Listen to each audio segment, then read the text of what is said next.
राधे राधे दोस्तों। आज की जो हमारी यह क्लास रहेगी यह पादप जनन से संबंधित एमसीक्यू की क्लास रहेगी जो रीट मुख्य परीक्षा के लिए इम्पोर्टेंट है। देखिए हम इस क्लास में पादप जनन के कितने मुख्य प्रकार होते हैं। जो पादप जनन है दोस्तों इसके कितने मुख्य प्रकार होते हैं, तो एक ऑप्शन है 1, बी ऑप्शन है 2, सी 3 और डी ऑप्शन है 4। तो जो पादप जनन है दोस्तों इसके मुख्य रूप से दो प्रकार होते हैं। हमने पढ़ा था, एक तो लैंगिक जनन और एक अलैंगिक जनन। तो जो दोनों ही क्या है, पादप जनन के मुख्य रूप से दो प्रकार है, लैंगिक जनन और अलैंगिक जनन। नेक्स्ट हम बात करें फूल में नर प्रजनन अंग को क्या कहते हैं। जो फूल है दोस्तों इसमें नर प्रजनन अंग को क्या कहते हैं। ये ऑप्शन है अंडक, बी परागकोश, सी वर्तिकाग्र और डी है बीजांड। तो जो नर प्रजनन अंग है दोस्तों फूल में वह परागकोश कहलाता है। नेक्स्ट हम बात करें परागकण। जो परागण है यह कितने प्रकार का होता है। ए ऑप्शन है 1, बी 2, सी 3 और डी ऑप्शन है 4। जो परागण है दोस्तों यह दो प्रकार का होता है। एक तो होता है स्वपरागण और एक होता है परपरागण। थोड़ी वाले क्लासों में मैंने आपको पढ़ा दिया था स्वपरागण और परपरागण। तो परागण दो प्रकार का होगा पौधों में, स्वपरागण और परपरागण। नेक्स्ट हम बात करें एक ही फूल या पौधे पर परागण को क्या कहते हैं। एक ही फूल या पौधे पर जो परागण होता है उसे क्या कहते हैं। ए ऑप्शन है परपरागण, बी स्वपरागण, सी ऑप्शन है निषेचन और डी ऑप्शन है बीज जनन। तो एक ही फूल या पौधे पर जो परागण होता है उसे स्वपरागण कहते हैं। नेक्स्ट हम बात करें परपरागण में परागकण किसके द्वारा स्थानांतरित होते हैं। जो परपरागण है दोस्तों इस प्रक्रिया में जो परागकण है वह किसके द्वारा क्या स्थानांतरित होते हैं। तो ए ऑप्शन आपको दिया गया है वायु, बी ऑप्शन है जल, सी कीट और डी ऑप्शन है उपरोक्त सभी। तो पर परागण में परागकण दोस्तों इन तीनों के ही द्वारा स्थानांतरित होते हैं, इसलिए यहाँ पर जो डी ऑप्शन रहेगा ये आपका सही माना जाएगा। वायु, जल और कीट तीनों के ही द्वारा क्या होता है, परागकण का स्थानांतरण होता है पर परागण में। तो उपरोक्त सभी आपका इसमें आंसर रहेगा। नेक्स्ट हम बात करें परागकण कहाँ उत्पन्न होते हैं। ए ऑप्शन है अंडक, बी परागकोश, सी वर्तिकाग्र और डी है बीजांड। तो जो परागकण है दोस्तों यह परागकोश में उत्पन्न होते हैं। नेक्स्ट हम बात करें बीज में संग्रहित भोजन किसमें पाया जाता है। जो बीज है उसमें संग्रहित भोजन जो है वो किसमें पाया जाता है। ए ऑप्शन है बीजपत्र, बी ऑप्शन है अंडक, सी है परागकण और डी ऑप्शन है दलपुंज। तो जो बीज में संग्रहित भोजन है दोस्तों वो बीजपत्र में पाया जाता है। ऑप्शन आपका यहाँ पर सही रहेगा। नेक्स्ट हम बात करें किसे बीज का जीवन कहा जाता है। किसे बीज का जीवन कहा जाता है। ऑप्शन है बीजपत्र, सी भ्रूण, सी ऑप्शन है बीजावरण और डी ऑप्शन है दलपुंज। तो जो भ्रूण रहता है दोस्तों इसको क्या कहा जाता है, बीज का जीवन कहा जाता है। नेक्स्ट हम बात करें आलू में जनन किससे होता है। जो आलू है उसमें जनन किससे होता है। ए ऑप्शन है बीजाणु, बी ऑप्शन है कली, सी है तना या गांठें और डी ऑप्शन है जड़। तो जो आलू में जनन है दोस्तों तना या गांठों के द्वारा होता है। ये आपको थोड़ी वाली क्लास में मैंने पढ़ाए थे, उदाहरणों में आपकी बात हुई थी। तो आलू में जनन के लिए सी ऑप्शन यहाँ पर सही माना जाएगा। नेक्स्ट हम बात करें पत्ती द्वारा जनन का उदाहरण है। पत्ती द्वारा जनन का उदाहरण क्या है। ए ऑप्शन है आलू, बी गुलाब, सी ब्रायोफिलम और डी ऑप्शन है गाजर। तो जो पत्ती द्वारा जनन का उदाहरण है दोस्तों वो क्या है, ब्रायोफिलम है। ये इंपॉर्टेंट क्वेश्चन है, याद रखना।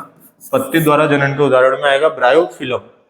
नेक्स्ट हम बात करें पुष्प का स्त्री प्रजनन अंग क्या है। जो पुष्प है उसका स्त्री प्रजनन अंग क्या होता है। ए ऑप्शन है वर्तिकाग्र, बी है बीजांड, सी है अंडक और डी है परागकोश।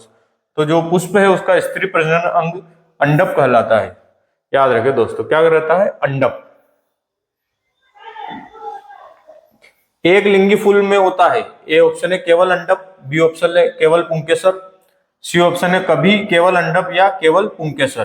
तो एक लिंगी फूल का ऑप्शन है दोस्तों इसमें तो कभी केवल अंडक या केवल पुंकेसर, ये आपका इसमें सही आंसर रहेगा। क्यों, क्योंकि एक लिंगी फूल है उसमें कभी तो अंडक रहेगा और कभी क्या रहेगा, पुंकेसर रहेगा। तो यहाँ पर जो ए ऑप्शन है केवल अंडक यह सही नहीं हो सकता, क्योंकि पुंकेसर भी तो उसमें आंसर में आ सकता है। एक लिंगी फूल में केवल पुंकेसर भी हो सकता है।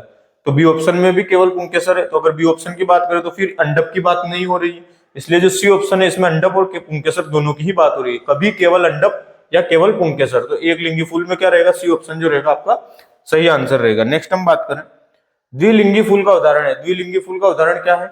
ए ऑप्शन है गुलाब, बी मकई, सी खीरा और डी है पपीता। तो द्विलिंगी फूल के उदाहरण में दोस्तों ए ऑप्शन जो गुलाब है ये आपका सही माना जाएगा। फूल में रंगीन पंखुड़ियां किसके लिए होती है। जो फूल होता है दोस्तों उसमें जो रंगीन पंखुड़ियां होती है वह किसके लिए होती है। ए ऑप्शन है प्रकाश संश्लेषण के लिए, बी ऑप्शन है कीटों को आकर्षित करने के लिए, सी ऑप्शन है बीज निर्माण के लिए और डी ऑप्शन है जल भंडारण के लिए। तो जो फूल में रंगीन पंखुड़ियां होती है दोस्तों या कीटों को आकर्षित करने के लिए होती है। नेक्स्ट हम बात करें कली द्वारा जनन किसमें होता है। जो कली द्वारा जनन की हम बात करें तो वह किसमें होता है। ए ऑप्शन है आलू, बी यीस्ट, सी प्याज और डी ऑप्शन है गाजर। तो कली द्वारा जनन की बात करें तो यीस्ट जो है दोस्तों इसमें कली द्वारा जनन होता है। नेक्स्ट हम बात करें गुलाब में नया पौधा किस विधि से बनता है। ए ऑप्शन है बीज, बी कलम, सी बीजाणु और डी ऑप्शन है उपरोक्त सभी। तो जो गुलाब में नया पौधा है दोस्तों वह कलम के द्वारा बनता है। कलम रोपण का जो उदाहरण की बात करें उसमें गुलाब का पौधा आता है। तो कलम यहाँ पर क्या रहेगा, सही आंसर रहेगा। नेक्स्ट हम बात करें पराग नली किस दिशा में बढ़ती है। जो पराग नली है वह किस दिशा में बढ़ती है। ए ऑप्शन है वर्तिकाग्र से बीजांड तक, बी ऑप्शन है बीजांड से दल तक, सी ऑप्शन है दल से वर्तिकाग्र तक और डी ऑप्शन है जड़ से तना तक। तो जो पराग नली है दोस्तों वह वर्तिकाग्र से बीजांड तक बढ़ती है। नेक्स्ट हम बात करें परागण और निषेचन में मुख्य अंतर क्या है। ए ऑप्शन है दोनों समान है, बी ऑप्शन है परागण का मतलब पराग कण का स्थानांतरण और निषेचन का मतलब युग्मनज का निर्माण, सी ऑप्शन में परागण मतलब बीज का निर्माण और निषेचन का मतलब फल का निर्माण और डी ऑप्शन है इनमें से कोई नहीं। तो परागण और निषेचन में मुख्य अंतर जो है दोस्तों बी ऑप्शन इसमें हमारा आंसर रहेगा। परागण का मतलब होता है पराग कण का स्थानांतरण और निषेचन का मतलब होता है युग्मनज का निर्माण। नेक्स्ट हम बात करें द्विखंडन का उदाहरण है। द्विखंडन का उदाहरण की बात हो रही है तो ए ऑप्शन है प्लाज्मोडियम, बी है अमीबा, सी ऑप्शन है ए व बी दोनों और डी ऑप्शन है इनमें से कोई नहीं। तो जो द्विखंडन है उसमें दोस्तों अमीबा जो है वह क्या है, द्विखंडन का उदाहरण है। नेक्स्ट हम बात करें उभयलिंगी पुष्प का उदाहरण है। उभयलिंगी पुष्प का उदाहरण क्या है। ए ऑप्शन है सरसों, बी पपीता, सी तरबूज और डी है उपरोक्त सभी। तो जो सरसों है दोस्तों यह उभयलिंगी पुष्प का उदाहरण है। नेक्स्ट हम बात करें स्तंभ कर्तन के उदाहरण है। स्तंभ कर्तन के क्या क्या उदाहरण है उससे संबंधित यहाँ बात हो रही है। ए ऑप्शन है गन्ना, बी अंगूर, सी गुलाब और डी ऑप्शन है उपरोक्त सभी। तो जो यहाँ पर है दोस्तों गन्ना, अंगूर और गुलाब तीनों ही स्तंभ कर्तन के उदाहरण होते हैं। तो जो डी ऑप्शन है उपरोक्त सभी हमारा इसमें सही माना जाएगा। नेक्स्ट हम बात करें एपीमॉर्फोसिस का उदाहरण है। एपीमॉर्फोसिस का क्या उदाहरण है। पहला ऑप्शन है स्टारफिश, दूसरा हाइड्रा, तीसरा छिपकली और डी ऑप्शन है उपरोक्त सभी। तो एपीमॉर्फोसिस के उदाहरण की बात करें तो जो छिपकली है यह एपीमॉर्फोसिस का उदाहरण है और स्टारफिश और हाइड्रा की बात करें तो यह जो है मार्फेलेक्सिस का उदाहरण होता है। मार्फेलेक्सिस के उदाहरण है स्टारफिश और हाइड्रा। मार्फेलेक्सिस में स्टारफिश और हाइड्रा होता है। मैं स्टारफिश और हाइड्रा के जितने टुकड़े करता जाऊंगा उतनी ही नई स्टारफिश और हाइड्रा बनती जाएगी। जबकि छिपकली में अगर उसकी पूंछ को हम काट दें तो नई पूंछ आती है छिपकली के और उस जो कटी हुई पूंछ है उससे पुनः एक नई छिपकली का निर्माण नहीं होता। इसलिए ये जो छिपकली है ये एपीमॉर्फोसिस में आती है और स्टारफिश वो हाइड्रा की बात करें तो मार्फेलेक्सिस में आती है। थ्योरी की क्लास में मैंने आपको वहां पर बता दिया था इनके बारे में।